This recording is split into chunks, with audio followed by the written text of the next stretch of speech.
WhatsApp everyone, welcome back to the channel. हम लोग पढ़ रहे थे the sales of goods act का चैप्टर नंबर 3।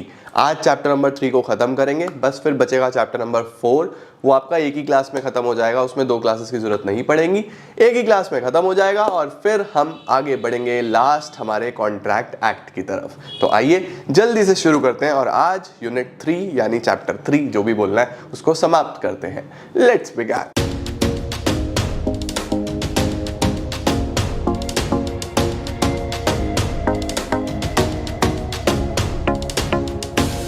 तो बेटा लास्ट क्लास में हम लोगों ने ट्रांसफर ऑफ ऑनरशिप के बारे में काफी सारी डिस्कशन करी थी। ठीक है, लास्ट टॉपिक जो हमने कवर किया था बच्चों वो ये किया था कि भैया अगर good Saint on approval basis है तो कब ऑनरशिप ट्रांसफर हो सकती है, राइट। अब हमारे पास छुटर पुटर 2 टॉपिक्स और हैं, सेल फॉर कैश ओनली और return. Sale for cash only और रिटर्न का क्या मतलब है बच्चों की सीधी सी बात है कि हमने जो माल बेचा है this is only for cash, कि आपको सिर्फ पैसा कैश में ही देना है।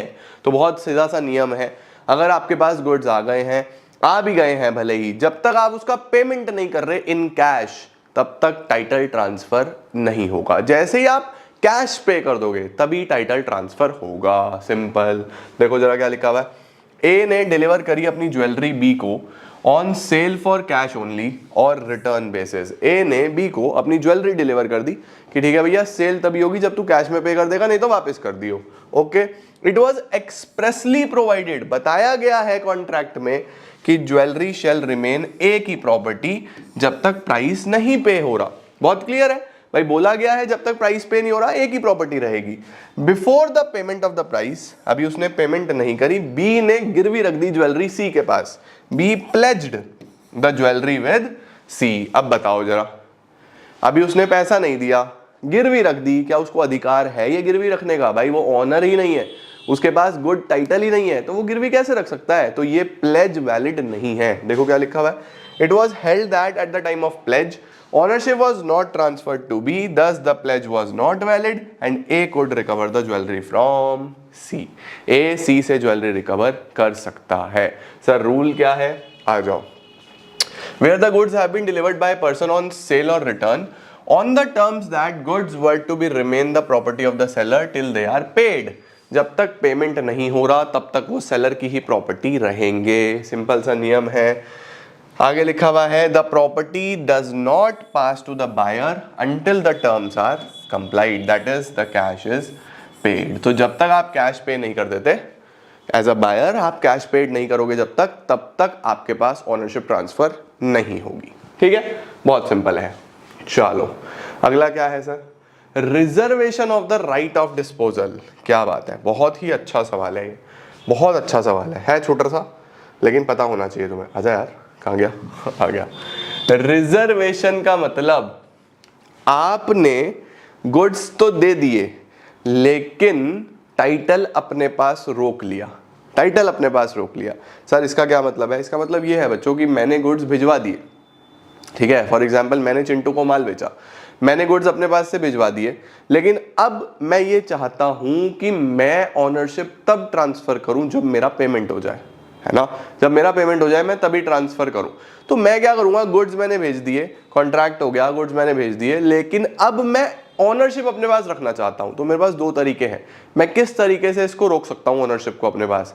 एक तरीका तो ये है बच्चों की जो हमारा बिल ऑफ लेडिंग है या जो हमारा बेसिकली शिपमेंट रिसिप्ट है ना। देखो मैं किसी ना किसी कैरियर के थ्रू भेज रहा हूं ना, मैं किसी ना किसी एजेंट के थ्रू भेज रहा हूं ना, मैं किसी ना किसी ड्राइवर के थ्रू सामान भेज रहा हूं ना, है ना। तो मैंने उस ड्राइवर को क्लियरली बोल दिया कि भैया तब तक आप गुड्स मत देना जब तक आपको पेमेंट ना मिले, पहली बात, है ना। या फिर अगर मैंने अपना नाम लिख देता हूं, फॉर एग्जांपल आरजे लिख देता हूं, अगर मैंने चिंटू को माल बेचा, ठीक है, और मैं ये ट्रेन के थ्रू भेज रहा हूं, तो मैं चिंटू को एक कुछ ना कुछ तो डॉक्यूमेंट दूंगा ना, जिसपे लिख के दूंगा कि भैया ये गुड्स चिंटू रिसीव कर लेगा, रेलवे तभी तो देगा चिंटू को गुड्स, है ना। तो मैंने उस डॉक्यूमेंट पे अगर चिंटू का नाम लिख दिया तो फिर अल्टीमेटली चिंटू गुड्स आसानी से रिसीव कर पाएगा, आसानी से रिसीव कर लेगा। मैं क्या करूंगा, मैं इस डॉक्यूमेंट पे चिंटू का नाम ना लिख के अपने एजेंट का नाम लिख दूंगा, मैं अपने एजेंट का नाम लिख दूंगा, ठीक है। अब चिंटू तो गुड्स रिसीव ही नहीं कर सकता क्योंकि चिंटू का नाम ही नहीं लिखा हुआ वहां पे तो मेरे एजेंट का नाम लिखा हुआ है, और मेरा एजेंट चिंटू को तब माल देगा जब ये पेमेंट कर देगा। तो देखो मैंने गुड्स डिलीवर भी करा दिए और अपने पास ओनरशिप भी रख ली जब तक मेरा पेमेंट नहीं हो रहा।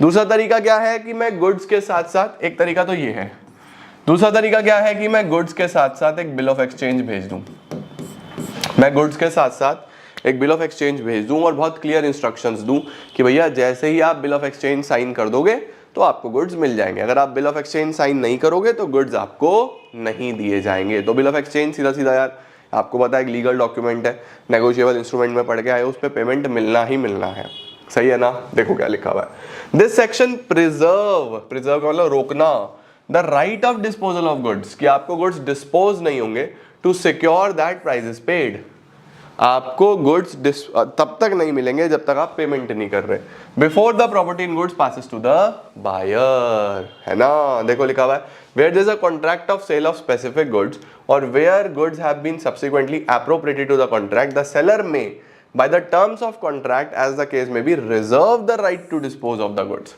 वो रिजर्व कर सकता है right, reserve the right to dispose of the goods until certain conditions have been fulfilled.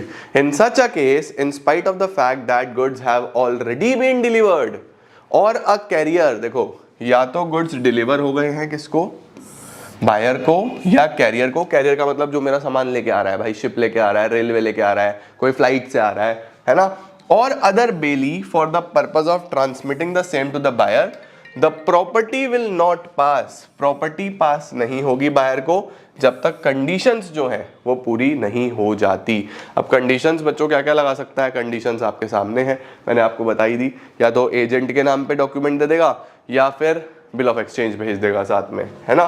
देखो एग्जांपल, एक्स ने फर्नीचर भेजा to a company by a truck और इंस्ट्रक्ट कर दिया ड्राइवर को not to deliver the furniture, तब तक deliver नहीं करना until the payment is made by the company, जब तक पेमेंट नहीं हो रही। The property pass is only when the payment is made. Perfect sir. आगे क्या आ रहा है, circumstances under which the right to disposal may be reserved, कैसे आप रिजर्व कर सकते हो। देखो सीधी सीधी सी बात है, दो मैंने आपको circumstance बताए, दोनों लिखे हुए हैं। सबसे पहला, if the goods are shipped or delivered to a railway administration for carriage and by the bill of lading or railway receipt, as the case may be, the goods are delivered to the order of the seller or his agent। देखो goods deliver होंगे order of the seller को, seller जिसको बोलेगा उसको deliver होंगे। मैंने उस bill of leading पे या मैंने उस रेलवे रिसिप्ट पे नाम अपने एजेंट का लिखा ना, तो मैं जिसको ऑर्डर करूंगा उसको डिलीवर होंगे, है ना, या मेरे एजेंट को डिलीवर होंगे।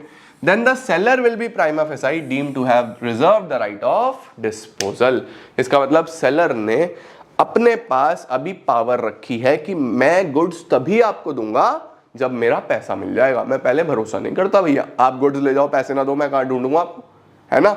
दूसरा कंडीशन क्या है या दूसरा तरीका क्या है, जब सेलर एक बिल लिख देता है बायर के ऊपर for the price and send to him the bill of exchange together with the bill of lading, bill of lading के साथ बिल ऑफ एक्सचेंज भी उसको भेज दिया कि भैया बिल साइन करके दो और गुड्स ले जाओ।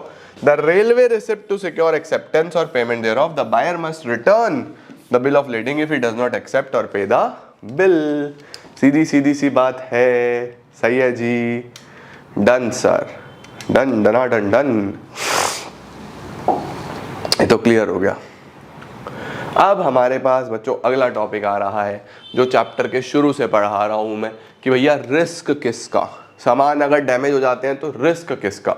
तो पहले दिन से मैं आपको बता रहा हूं बच्चों, जब से चैप्टर शुरू करा है, जब से यूनिट शुरू करा है, risk follow ownership.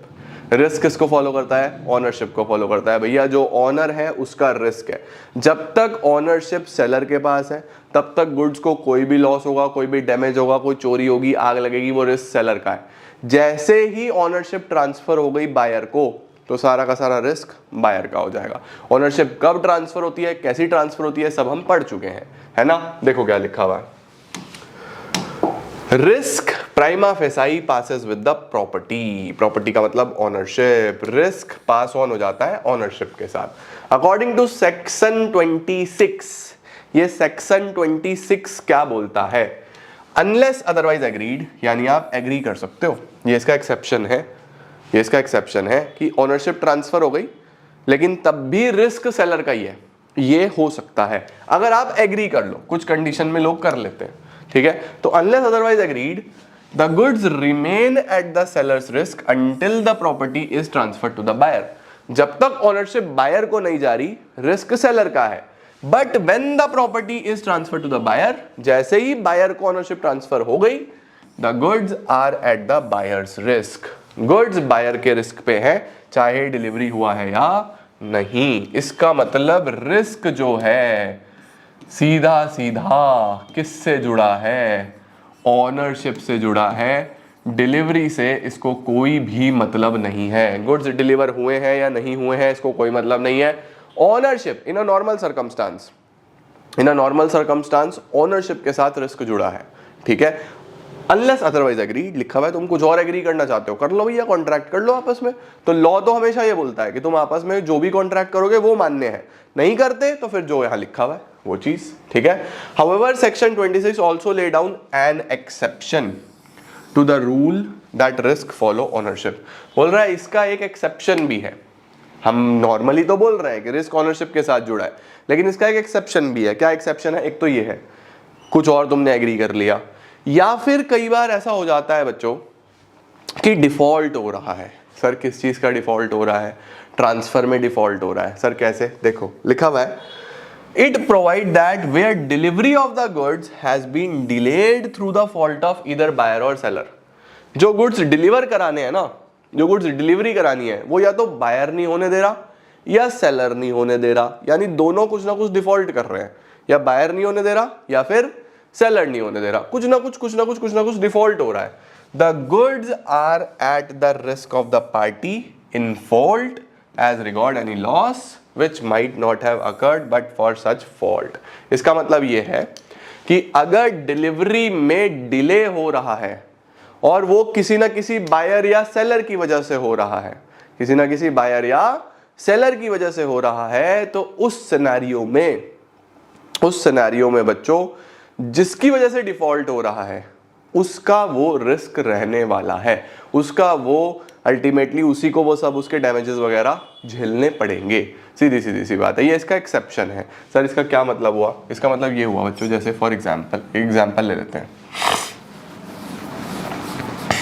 For example एक चिंटू है, ठीक है। अब चिंटू ने चिंटी को चाय पे बुलाया हुआ है, चिंटू ने चिंटी को चाय पे बुलाया हुआ है और ये बोला कि चिंटी शाम को 7 बजे आ जाइयो मेरे घर, ठीक है, शाम को 7 बजे मेरे घर आ जाइयो। अब चिंटू की दुकान के नीचे एक बेकरी है, इसने बेकरी वाले भैया को बोला कि मुझे एक शानदार सुंदर सा केक चाहिए, 7 बजे आप रेडी करा के रख देना, ठीक है, मैं आपके पास से केक ले जाऊंगा। दोनों के बीच में कॉन्ट्रैक्ट हो गया कि 7 बजे मैं आपके पास से ले जाऊंगा। बेकरी वाले भैया ने बोला ओके, मैं आपके लिए एक शानदार सा केक, उसके ऊपर चिंटी का नाम लिखवा दिया और भी चिंटू के दिल के कुछ अरमान थे वो सब लिखवा दिए उसने उसके ऊपर। अब देखो वो केक बेकरी वाला भी कहीं और नहीं बेच सकता, ये तो नुकसान हो रहा है, अगर चिंटू लेने नहीं आया तो दिक्कत हो जाएगी, है ना। अब कॉन्ट्रैक्ट हो गया बच्चों, राइट, कॉन्ट्रैक्ट हो गया, डीलिंग हो गई, 7 बज गए, बेकरी वाले ने चिंटू को फोन करा कि भाई आके अपना केक ले जाओ, केक रेडी है, जो जो आपने कहा था मैंने सब लिख दिया, अल्टीमेटली मैंने इस पे सब लिख दिया। अब चिंटी जो है 7 बजे उसका प्लान कैंसिल हो गया, वो आई नहीं, तो चिंटू सोच रहा है कि भैया अब क्या करूं मैं, इस केक का क्या किया जाए। 7:30 बजे फिर फोन आया भैया का, चिंटू कह रहा हाँ भैया रखो मैं आ रहा हूँ अभी। 8 बजे फिर आया, हाँ भैया मैं रख रहा हूँ, आ रहा हूँ बस आ रहा हूँ। 9 बजे फिर फोन आया, 10 बजे फिर फोन आया, 10:30 बजे चिंटू अपना फोन स्विच ऑफ करके सो गया और 2 दिन तक उसने फोन ही नहीं उठाया बेकरी वाले भैया का।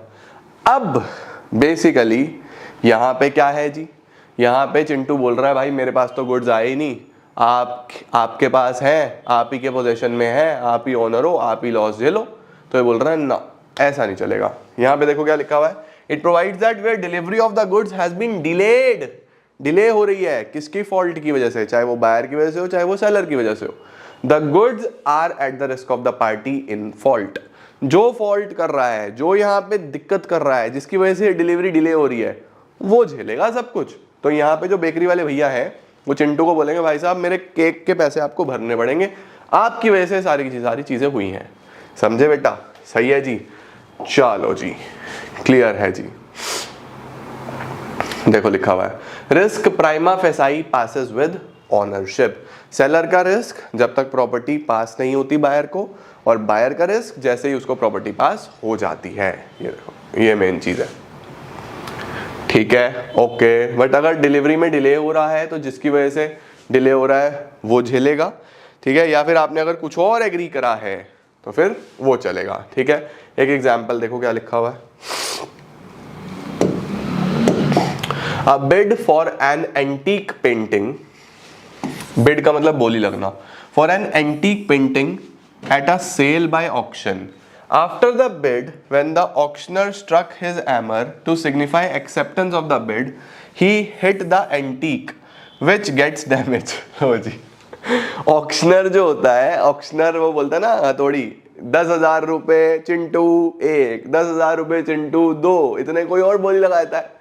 तो किसी ने नहीं लगाई, 10,000 चिंटू 3 जैसी कर रहा था, वो पेंटिंग पे ही हैमर मार और वही डैमेज हो गई, ठीक है। तो देखो लिखा हुआ है the loss will have to be borne by the seller because the ownership of goods has not yet passed from the seller to the buyer. ये जो लॉस है सेलर को ही झेलना पड़ेगा क्योंकि अभी तक टाइटल ट्रांसफर नहीं हुआ है। क्या ही एग्जाम्पल बनाते हैं ओ बाबा। चलो जी, यहाँ पे क्या लिखा हुआ है, the aforesaid rule is however subject to 2 qualifications. 2 qualifications में आपको बता चुका हूँ। अगर डिलीवरी डिले हुई है सेलर या बायर से तो जो पार्टी डिफॉल्ट कर रही है वो झेलेगी। And the duties and liabilities of the seller और the buyer as bailee of the goods for the other party remain unaffected even when the risk has passed generally. Basic चीजें हैं बच्चों, normal सी जो चीजें ऊपर बताई वही यहाँ पे लिखी हुई हैं, ठीक है। ये इसका एग्जाम्पल एक बार रीड करके देख लेना। चलो अब आ रहा है हमारे पास सर सेक्शन 27 से 30, transfer of title by the non owners. Sir transfer of title by the non owner का क्या मतलब है? नॉन ऑनर का मतलब है कि भैया मैं किसी गुड का मालिक नहीं हूं, बट क्या मैं फिर भी टाइटल ट्रांसफर कर सकता हूं? क्या मैं फिर भी ऑनरशिप ट्रांसफर कर सकता हूं? जैसे मैं अपनी दोस्त की बाइक लेके आया 2 दिन के लिए घूमने के लिए और मैंने उसकी बाइक बेच दी, तो क्या मैं बेच सकता हूं? जनरली ऐसा नहीं होता। जनरल रूल बोलता है दिस इज नॉट पॉसिबल। अगर मेरी कोई चीज नहीं है तो मैं उसको आगे ट्रांसफर नहीं कर सकता उसका टाइटल, मैं खुद ही ऑनर नहीं हूं। No one can give what he himself has not got. सीधी सी बात है, जो चीज मेरी नहीं है, जो चीज मेरे पास ही नहीं है, मैं आगे ट्रांसफर नहीं कर सकता बच्चों। तो बहुत ज्यादा पॉपुलर लैटिन का एक कोट है इसके अंदर जो आपको याद करना है। सर क्या है वो quote? Nemo dat quod non habet. ये है nemo dat quod non habet. Nemo dat quod non habet, इसका क्या मतलब है? इसका मतलब है नो वन कैन गिव, कोई भी नहीं दे सकता कुछ ऐसा जो उसके पास खुद ही नहीं है। यानी आपके पास जिस चीज की ऑनरशिप है, आप जिस चीज के मालिक हो, आप वही तो आगे ट्रांसफर कर सकते हो ना। अगर आप खुद ही मालिक नहीं हो तो आप कैसे ट्रांसफर करोगे? कर ही नहीं सकते। बट इसके कुछ एक्सेप्शंस भी हैं, वो हम आज पढ़ेंगे। देखो लिखा हुआ है in general the seller can sell only such goods जिसका वो खुद ही ऑनर है, but sometimes a person may sell goods of which he is not the owner. बोल रहा है कभी कभी आप ऐसे गुड्स भी बेच सकते हो जिनके आप खुद ही ऑनर नहीं हो। यानी इस रूल के कुछ ना कुछ एक्सेप्शंस हैं, वो आज हम पढ़ेंगे।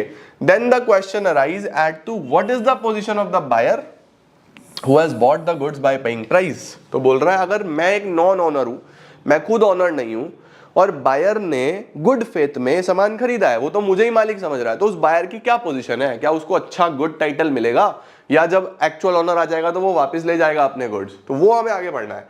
जनरल रूल क्या बोलता है? जनरल रूल ये बोलता है कि एक seller can not transfer a better title to the buyer for goods than he himself has.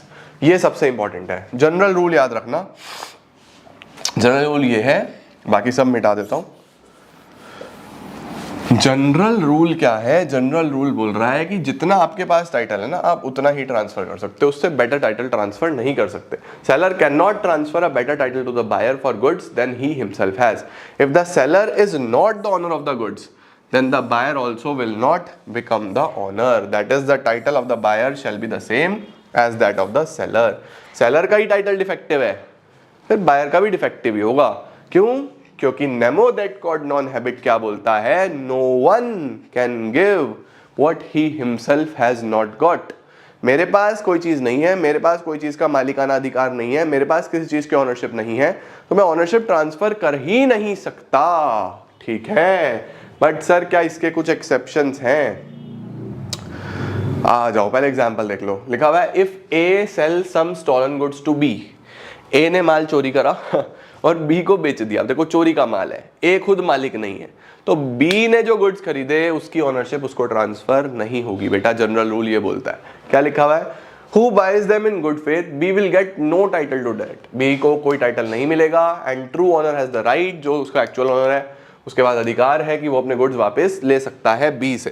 Sir B का क्या होगा फिर? बी बच्चों डैमेजेस क्लेम कर लेगा ए से, इससे डैमेजेस क्लेम करेगा कि भाई तेरी वजह से मेरा नुकसान हुआ, चल पैसा भर। ऐसा होता है। ठीक है, दूसरा एग्जाम्पल क्या लिखा हुआ है? वही वाला मेरा वाला example. P the hirer of the vehicle under a hire purchase agreement sells the vehicle to Q. P ने, जिसने किस्तों पे कोई व्हीकल लिया हुआ है हायर परचेज पे, अब मैंने आपको बताया था कि जब तक आखिरी किस्त नहीं बनता वो ओनर नहीं बनता। उसने आखिरी किस्त अभी तक भरी नहीं है, पहले ही उसने वो व्हीकल क्यू को आगे दे दिया, वो खुद मालिक नहीं है भाई। क्या लिखा है? Q though a bona fide purchaser does not acquire the ownership in the vehicle. Q को ओनरशिप नहीं मिलेगी, at the most he acquire the same right as that of the hirer. ठीक है जी, क्लियर है? अब देखो आगे लिखा हुआ है, अगर रूल ऐसे ही रिजिडली लगा देंगे, हम बोल रहा है अगर हम ये रूल रिजिडली लगा देंगे यानी एज इट इज सख्ती के साथ लगा देंगे, तो फिर बेचारे ईमानदार बायर का तो घाटा हो जाएगा। Then the innocent buyer may be put to loss in many cases. हो सकता है बाद में ये जो ए है ये डैमेजेस भरे ही ना, या यहाँ पे पी मुकर जाए अपनी बात से, पी कुछ भी भरने को तैयार ही ना हो डैमेजेस वगैरह, तो इनोसेंट बायर तो मारा गया बेचारा। तो उसको प्रोटेक्ट करने के लिए, therefore to protect interest of innocent buyer a number of exceptions have been provided. इस रूल के कुछ एक्सेप्शंस दिए गए हैं। क्या एक्सेप्शंस दिए गए हैं बच्चों? एक्सेप्शंस में ये लिखा है कि एक नॉन ओनर भी टाइटल ट्रांसफर कर सकता है। तो सर कौन कौन से एक्सेप्शंस हैं वो? सबसे पहला, अगर सेल हमारे बिजनेस एजेंट ने करी है, मर्केंटाइल एजेंट ने करी है, तो बच्चों अगर मेरे पास कोई गुड्स हैं और मैंने अपने एजेंट को ऑथोराइज किया है कि आप ये गुड्स बेच सकते हो, तो मेरे एजेंट के पास भी एक गुड टाइटल है और वो आगे चिंटू को, चिंटी को, बंटी को, किसी को बेचना चाहे बेच सकता है, आगे फर्दर गुड टाइटल ट्रांसफर होगा। तो पहला एक्सेप्शन क्या है? अगर मर्केंटाइल एजेंट ने बेचा है। देखो क्या लिखा है, a sale made by a mercantile agent of the goods for the document of title would pass a good title to the buyer in the following circumstances. क्या क्या सर्कमस्टांसेस है? नंबर 1, सबसे पहले तो एजेंट के पोजेशन में होने चाहिए गुड्स। क्या लिखा हुआ है? If he was in possession of the goods और documents with the consent of the owner. Owner ने अपनी इच्छा से गुड्स एजेंट के पास रखे हुए हैं और उसके डॉक्यूमेंट्स रखे हुए हैं। If the sale was made by him when acting in the ordinary course of business, एक जनरल कोर्स ऑफ बिजनेस में उसने ये सेल करी हो, यानी नॉर्मली बिजनेस की टर्म्स में ही ये सेल करी हो।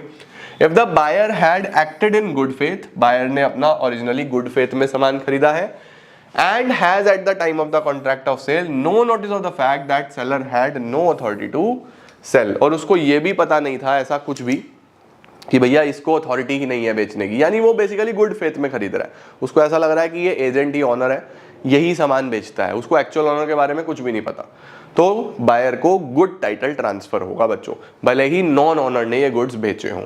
ठीक है, तो सबसे पहला ध्यान रखना है, नॉन ऑनर कौन है जो माल बेच सकता है और अच्छा टाइटल ट्रांसफर होगा? Number 1 is the mercantile agent. ठीक है, मर्केंटाइल एजेंट कौन होता है ये मैं आपको पता है, कई बार हम ऑलरेडी इसको पढ़ चुके हैं।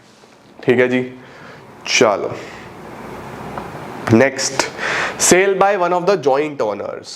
जॉइंट ओनर भी एक अच्छा केस है, बड़ा आसान सा है। एज्यूम कर लेते हैं बच्चों one of the joint owner में कि एक चिंटू और एक चिंटी ने बिजनेस चालू करा हुआ है। ठीक है, और दोनों मिलजुल के धंधा करते हैं, दोनों मिलजुल के बिजनेस करते हैं, सब कुछ मिलजुल के करते हैं। लेकिन चिंटू मोस्टली टूर्स पे रहता है, चिंटू का काम मोस्टली सामान खरीदने का है, वो दुकान पे आके कम ही बैठता है। ऑल्दो गुड्स के ऑनर दोनों हैं, अगर 1 लाख का माल है तो दोनों ही मालिक हैं बराबर बराबर के, राइट। तो ज्यादातर दुकान पे चिंटी बैठती है, चिंटू ज्यादातर टूर्स ट्रेवल्स में रहता है, तो है तो दोनों जॉइंट ऑनर। एक बंटी आया, बंटी ने आके चिंटी से सामान खरीद लिया सीधा, क्योंकि बंटी को तो यही पता है कि भैया चिंटी ही मालिक है। ऑल्दो जॉइंट ऑनर है, दोनों मिले जुले ऑनर है, चिंटी अकेली ऑनर नहीं है। ये भी एक नॉन ऑनर का केस है, 100% ऑनर नहीं है वो। लेकिन अगर चिंटी ने कोई गुड्स बेचे हैं बीइंग अ जॉइंट ऑनर, तो बंटी को एक गुड टाइटल ट्रांसफर हो जाएगा। देखो क्या लिखा हुआ है, if one of the several joint owners of goods has the sole possession of the goods, क्योंकि चिंटी के पास ही पड़े थे, by the permission of the co-owner, the property in the goods is transferred to any person who buys them for such joint owner in good faith। उसने तो good faith में खरीदा है, and has not at the time of contract noticed that seller has no authority to sell। उसको पता भी नहीं था कि चिंटी को अकेले बेचने का अधिकार है भी या नहीं है। तो बच्चों नॉन ऑनर के केस में ट्रांसफर कब होगा टाइटल, अगर मर्केंटाइल एजेंट ने बेचा हो या फिर हमारे पास ये जॉइंट ओनर ने बेचा हो। इसका एक एग्जांपल दिया हुआ है, ये जल्दी से आप एक बार रीड कर लो, फिर हम आगे चलते हैं। चलो भाई हो गया, रीडिंग करने का समय मिल गया, आगे चलें। Done sir. तीसरा क्या है बच्चों, sale by a person in possession under voidable contract. बहुत बढ़िया, बहुत बहुत बढ़िया। एक ऐसा पर्सन जिसके पास गुड्स हैं और वो वॉइडेबल कॉन्ट्रैक्ट के अंडर है। वॉइडेबल का मतलब बच्चों कि कॉन्ट्रैक्ट अभी वैलिड भी हो सकता है और वॉइड भी हो सकता है। वॉइडेबल है ना, वॉइडेबल। अभी वैसे हम इस टर्म को कॉन्ट्रैक्ट एक्ट में बहुत अच्छे तरीके से पढ़ेंगे। वॉइडेबल का मतलब होता है कि इसके दोनों चीजें बन सकती हैं, ये वैलिड भी हो सकता है, ये वॉइड भी हो सकता है, यानी कैंसिल भी हो सकता है। ये तो बेसिकली ये बोल रहा है कि अभी तक वॉइडेबल था, ना तो जो गुड्स उसके पास हैं ना तो अभी तक वैलिड हुए थे, ना ही वो वॉइड हुए थे, यानी कि उसके पास जो गुड्स थे वो अभी तक सही थे बिल्कुल। उसने कहीं से खरीदे होंगे या उसने अपने पास लेके आया होगा, तो पोजेशन तो उसी के पास है ना। लेकिन वो जो गुड्स लेके आया था वो अंडर अ वॉइडेबल कॉन्ट्रैक्ट लेके आया था, ठीक है। यानी कि ये चीज हो सकता है कोई कंडीशनल कॉन्ट्रैक्ट हो कि ये कंडीशन फुलफिल होगी तो ही मैं ओनरशिप ट्रांसफर करूंगा आपको, अदरवाइज ये गुड्स आपको वापस देने पड़ेंगे। ऐसा हो सकता है, कई बार कंडीशन सामने आ जाती है। तो ऐसे सिनेरियो में अगर वो कॉन्ट्रैक्ट अभी ना वैलिड हुआ ना वॉइड हुआ, यानी कैंसिल भी नहीं हुआ, पहले ही उसने उसको बेच दिया फर्दर, तो फिर उस केस में भी एक गुड फेथ में जिस बायर ने सामान खरीदा है उसको टाइटल ट्रांसफर हो जाएगा। जैसे क्या एग्जांपल लिखा हुआ देखो, X fraudulently obtain a diamond ring from Y। X ने fraudulently, फ्रॉड के थ्रू एक डायमंड रिंग ले ली Y से। This contract is voidable at the option of Y। अब Y के हाथ में है, Y अगर चाहे तो इस फ्रॉड को फ्रॉड बोल के इसको वॉइड कर सकता है, यानी कैंसिल कर सकता है, रेपुडिएट कर सकता है, खत्म कर सकता है, या फिर अगर वो चाहे तो इसको चलने भी दे सकता है कि चल ठीक है यार, उसने भले ही फ्रॉड में करा, मेरी रिंग तो बिक गई, मुझे 5 करोड़ की बिकनी थी, इतने 2 करोड़ में खरीदी, चल भाई बिक गई। तो इसके हाथ में है, अभी वाई के हाथ में है, ठीक है। तो एक्स ने वाई से फ्रॉड में कोई रिंग खरीदी, रिंग है ना, डायमंड रिंग, यस। अभी तक वाई के हाथ में है कि वो उसको वैलिड मान सकता है, वॉइड मान सकता है, right. But before the contract could be terminated, अभी तक कोई टर्मिनेशन नहीं हुआ था, एक्स ने बेच दी रिंग जेड को। इसने पहले ही ये रिंग जेड को बेच दी, एन इनोसेंट परचेजर। तो जेड को एक अच्छा टाइटल मिलेगा और Y can not recover the ring from Z even if the contract is subsequently set aside. तो बाद में वो रिकवर नहीं कर सकता, ठीक है। क्या लिखा है, a buyer would acquire a good title to the good sold to him by a seller who had obtained possession of the goods under a contract voidable on the ground of coercion। coercion का मतलब होता है बच्चों किसी से जोर जबरदस्ती से कोई चीज ली गई है, फ्रॉड, मिस रिप्रेजेंटेशन, उसको गलत प्रेजेंट करके, और अनड्यू इन्फ्लुएंस। कई बार अनड्यू इन्फ्लुएंस में कोई चीज करी जाती है, आप किसी इंसान को बहुत मानते हो, उसके इन्फ्लुएंस में आके आपको कोई चीज करनी पड़ी, आपका मन नहीं था लेकिन आपने उसके इन्फ्लुएंस में आके कर दिया, तो ये वॉइडेबल होता है। आपकी इच्छा है, आप बाद में चाहो तो उसको वॉइड कर सकते हो, आप उस कॉन्ट्रैक्ट को समाप्त कर सकते हो, रेपुडिएट कर सकते हो। इसको हम कॉन्ट्रैक्ट एक्ट में पूरी डिटेल में पढ़ेंगे। मेन चीज यहाँ पे ये दिमाग में रखना कि अगर कोई वॉइडेबल कॉन्ट्रैक्ट के अंडर कोई सामान ऐसा था और कॉन्ट्रैक्ट अभी तक वॉइड नहीं हुआ था, तो उससे वॉइड होने से पहले ही आपने अगर सेल कर दिया तो जो बायर है, जो बोनाफाइड बायर है, जो ओरिजिनल बायर है, जेन्युइन बायर है, जिसने गुड फेथ में सामान खरीदा है, उसको गुड टाइटल ट्रांसफर होगा। ठीक है, ये चीज आपको दिमाग में रखनी है। ठीक है जी, चलो उसके बाद क्या दिया हुआ है, sale by one who has already sold the goods but continue in the possession thereof. ये बच्चों रीसेल की बात हो रही है।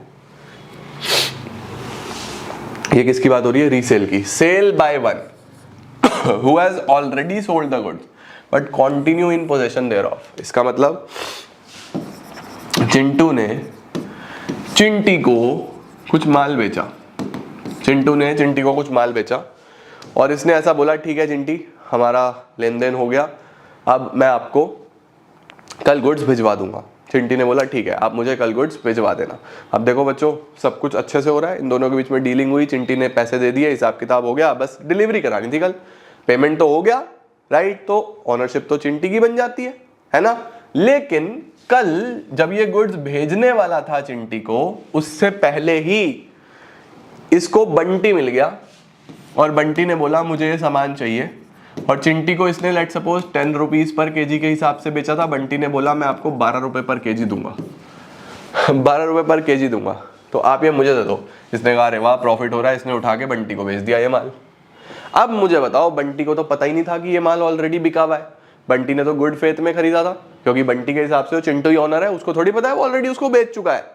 तो बंटी को यहाँ पे गुड टाइटल मिलेगा बच्चों, और चिंटी बाद में इसे पकड़ के इससे डैमेजेस क्लेम कर सकती है कि भैया पैसे वापस करो, डैमेजेस दो मुझे। ठीक है, देखो क्या लिखा हुआ है, if a person has sold goods but continue to be in possession of them, माल बेच दिया लेकिन अभी उसी के पास थे, उसी के पोजेशन में थे, और of the documents of title to them, he may sell them to a third person, and if such person obtained the delivery in good faith and without notice of the previous sale, उसको कुछ भी नहीं पता था, he would have good title to them, उसको अच्छा title मिल जाएगा, although the property in the goods has passed to the first buyer earlier, जबकि चिंटी को वो प्रॉपर्टी पास हो चुकी थी। A pledge or other disposition of the goods or documents of title by the seller in possession are equally valid। यहाँ पे valid है।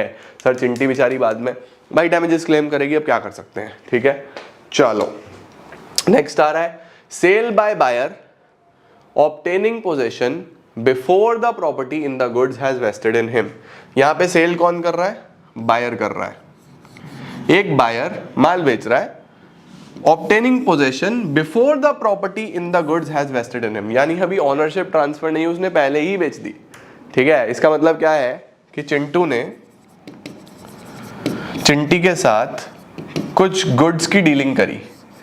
ठीक है, कॉन्ट्रैक्ट हो गया, चिंटी ने बोला आप गुड्स भिजवा दो, मैं आपको पैसे दे देती हूँ। दोनों का पुराना हिसाब किताब चलता था, पुरानी दोस्ती यारी है दोनों की, तुम जानते ही हो कई सालों से दोस्ती यारी है, तो कोई दिक्कत नहीं है, भरोसा था चिंटू को कि पैसे आ जाएंगे, कोई दिक्कत नहीं है। तो चिंटू ने क्या करा, गुड्स भिजवा दिए, चिंटी को गुड्स भिजवा दिए।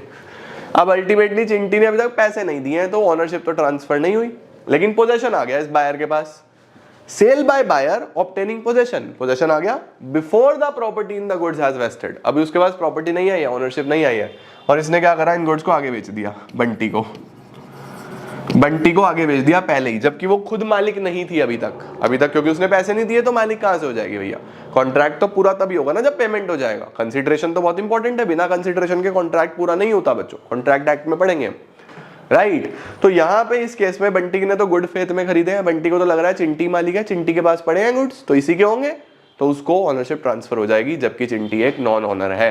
क्या लिखा है, where a buyer with the consent of the seller obtains possession of the goods before the property in them has passed to him, he may sell।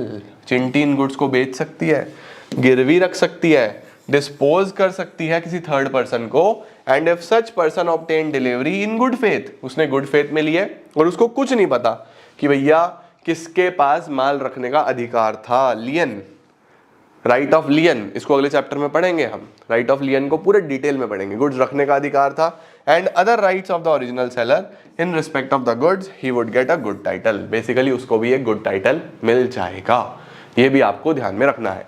तो मर्केंटाइल एजेंट हो गया, ठीक है, को ऑनर्स हो गए, को ऑनर्स के साथ साथ हमारे पास sale by one who has already sold the good, already यानी रीसेल के केस में भी अभी आपके पास पोजेशन है, आपके पास ओनरशिप नहीं है, तब भी आपने अगर माल बेच दिया तो भी काम हो जाएगा। और उसके साथ साथ एक केस हमने ये वाला पढ़ा था, वॉइडेबल कॉन्ट्रैक्ट वाला। ठीक है जी, 5 हो गए। और आ जाओ जी, इसके कुछ एग्जाम्पल लिखे हुए हैं, ये आपको एक बार रीड कर लेने हैं, कुछ इसके अंदर और खास नहीं है। ओके, आगे क्या है, नंबर 6, इफेक्ट ऑफ एस्टोपेल। सर ये एस्टोपेल भी हमारा पीछा नहीं छोड़ता, ये भी कहीं ना कहीं आता रहता है। हाँ बिल्कुल, एस्टोपेल का मतलब वही है कि आपने किसी कॉन्ट्रैक्ट में ऐसा दिखाया कि मैं इन गुड का मालिक हूं, जबकि मैं एक्चुअली नहीं हूं। ठीक है, चिंटू मैनेजर है मेरा मैनेजर है चिंटू। ठीक है, चिंटू मेरा मैनेजर है। अब कोई कॉन्ट्रैक्ट हो रहा था, किसके साथ, चिंटी के साथ। इस कॉन्ट्रैक्ट में सारी की सारी डीलिंग चिंटू कर रहा है, सारी की सारी डीलिंग चिंटू कर रहा है, सही है। और चिंटू खुद को प्रेजेंट कर रहा है एज द ऑनर।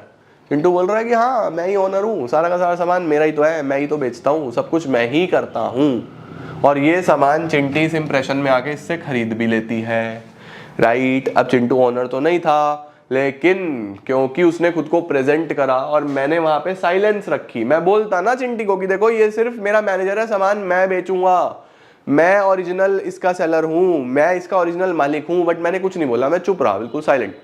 तो यहाँ पे चिंटी तो बोनाफाइड है, चिंटी तो गुड फेथ में खरीद रही है, चिंटी को तो ये लगेगा कि चिंटू ही ऑनर है, तो इस केस में चिंटी को एक अच्छा टाइटल ट्रांसफर हो जाएगा। देखो लिखा हुआ है, where the owner is stopped by the conduct from denying the seller's authority to sell, the transferee will get a good title as against the true owner. तो जो ट्रांसफर जो बेसिकली जिसने गुड्स खरीदे हैं उसको एक अच्छा टाइटल मिल जाएगा। But before a good title by estoppel can be made, it must be shown that true owner had actively suffered or held out the other person in question as the true owner or as a person authorized to sell the goods। यानी कि honour वही था, honour ने कुछ दिखाया ही नहीं ना, honour ने प्रेजेंट ही नहीं करा ना वहां पे कुछ भी। देखो एग्जांपल से क्लियर होगा, ए ने बी को बोला, एक बायर को, in the presence of C. 3 party हो गई, एक ए है, एक बी है, एक सी है, तीनों बैठे हुए। ए बी को बोल रहा है, बी बायर है, ए बी को बोल रहा है क्या, that A is the owner of the horse.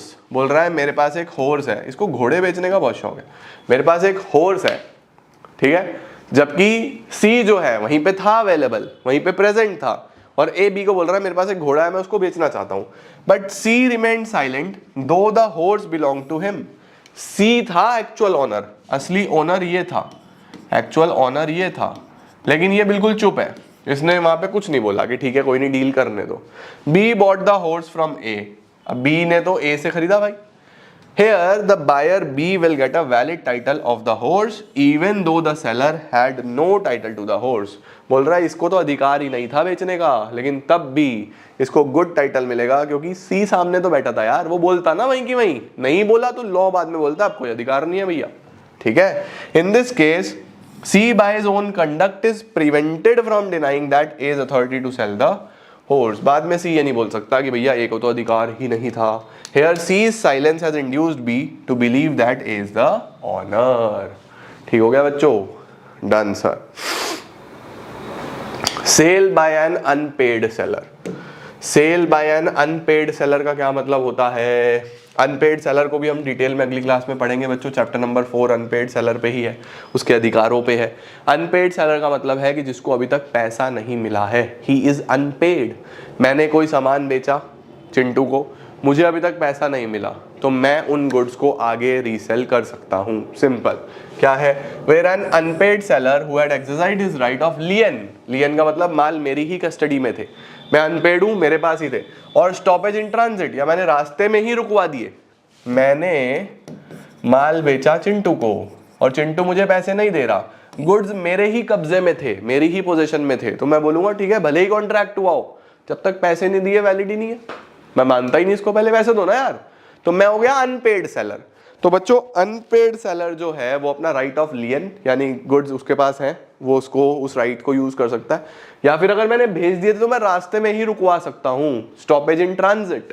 Stoppage in transit का मतलब रास्ते में रुकवाना, मैं उनको रीसेल कर सकता हूं। मैंने उठा के चिंटी को भेज दिए, मैंने कहा भाई क्या मतलब है, तू तो बेकार आदमी है, ठीक है। The buyer acquire a good title to the goods as against the original buyer, तो चिंटू को कोई टाइटल नहीं मिलेगा, चिंटी को ओनरशिप ट्रांसफर हो जाएगी, ठीक है। इसके बाद आ रहा है sale under the provisions of other acts, ठीक है, जैसे sale by an official receiver, liquidator, insolvency की बात कर रहा है बच्चों। अगर सेलर इंसॉल्वेंट हो जाए, जब भी कोई सेलर इंसॉल्वेंट होता है तो उस सिनेरियो में एक ऑफिशियल उसका असाइनी आता है जो सारा का सारा हिसाब किताब करता है ना। तो अब हिसाब किताब उसके पास है, जबकि वो ऑनर नहीं है, बट तब भी अब उसके एसेट्स वगैरह तो वही सेल करेगा ना, उसी को असाइन किया गया है सब कुछ। तो अल्टीमेटली एक इंसॉल्वेंट इंसान का कोई लिक्विडेटर, कोई ऑफिशियल रिसीवर, वो ऑनर नहीं है लेकिन तब भी गुड्स वो सेल कर सकता है और एक अच्छा टाइटल ट्रांसफर हो जाएगा, ठीक है। The company will give the purchaser a valid title, purchase of goods from the finder of goods, finder of goods, finder of lost goods. भैया मैं किसी ट्रेन में जा रहा था और मुझे ट्रेन में कुछ गुड्स मिल गए, कुछ फ्रूट्स मिल गए, 10-15 किलो की पेटी मिल गई। अब मैं उनको यूज नहीं करना चाहता था, मैंने पूरा प्रयास कर लिया, आसपास ढूंढ लिया कोई ऑनर है या नहीं है, मैंने वहां पे अपना पर्ची भी लगा दी, मैंने वहां पे फोन नंबर भी लिख दिया, मैं वहां पे वेट भी करा, मैंने पूरा प्रयास करा कि मुझे इसका ओरिजिनल ऑनर मिल जाए, कोई नहीं मिला। तो मुझे सामान तो मिल गया और वो जल्दी से खराब भी हो जाएगा, मैं नहीं बेचूंगा, तो वहां पे मुझे राइट है कि मैं इसको बेच सकता हूं, ठीक है। देखो क्या लिखा हुआ है, purchase of goods from a finder of goods will get a valid title under circumstances, section 169 of the Indian Contract act. Indian Contract act में कुछ सर्कमस्टांसेस दिए हैं, वो मैं आपको कॉन्ट्रैक्ट एक्ट में पढ़ाऊंगा कि कब फाइंडर ऑफ लॉस्ट गुड्स उसको बेच सकता है, ठीक है। बेसिकली वही है कि आपने पूरा एफर्ट लगा लिया और आपको ओरिजिनल ऑनर नहीं मिला, और या फिर आपके जो गुड्स की वैल्यू है उसका 2/3 अमाउंट के आसपास का खर्चा भी हो गया है, ठीक है ना, तो भी आप उसको बेच सकते हो, ठीक है। A sale by a pawnee can convey a good title to the buyer, section 176 of the Indian Contract Act. ये भी मैं आपको कॉन्ट्रैक्ट एक्ट में ही कवर कर दूंगा। मेनली यही है कि other provisions of other acts में, कई जगह अदर एक्ट्स में भी कुछ चीजें दी गई हैं, तब भी नॉन ऑनर एक अच्छा टाइटल ट्रांसफर कर सकता है। लो बच्चों जी, अब हमारे पास आ जाता है performance of the contract of sale, section 31 से 44। छोटे सा 30 पेजेस तक का काम हो चुका है। डिलीवरी ऑफ गुड्स है, actual delivery, symbolic delivery, constructive delivery, ये मैं आपको पहले भी पढ़ा चुका हूँ, इसको हम अगली क्लास में कवर करते हैं। आज यहीं तक रखते हैं और इसको यहाँ के बाद हम लोग आगे अगली क्लास में कवर कर देते हैं। बस खत्म हो गया चैप्टर, ऑलमोस्ट कुछ नहीं है, डिलीवरी 5 मिनट का काम है। अगली क्लास में पहले ये कवर करूंगा और फिर यूनिट नंबर 4 हम लोग शुरू कर लेंगे, ठीक है। Thank you so much everyone for joining in, I am gonna see you all super soon, till then see ya, take care, bye bye. ये यूनिट खत्म है, समझो वो डिलीवरी में कुछ खास नहीं है, आप ऑलरेडी जानते हो, पहले पढ़ाया है मैंने डिलीवरी आपको प्रीवियस चैप्टर्स में, प्रीवियस लॉज में, वही सेम है, ठीक है। बस एक बार रीडिंग लगवा दूंगा आपको अगली क्लास में और वो समाप्त है, ठीक है जी। All the very best, paper आने वाले हैं, थोड़ा ही टाइम बचा है, मेहनत बढ़ा दो, ज़्यादा से ज़्यादा पढ़ाई करो। All the very best, keep growing, keep glowing and keep smiling.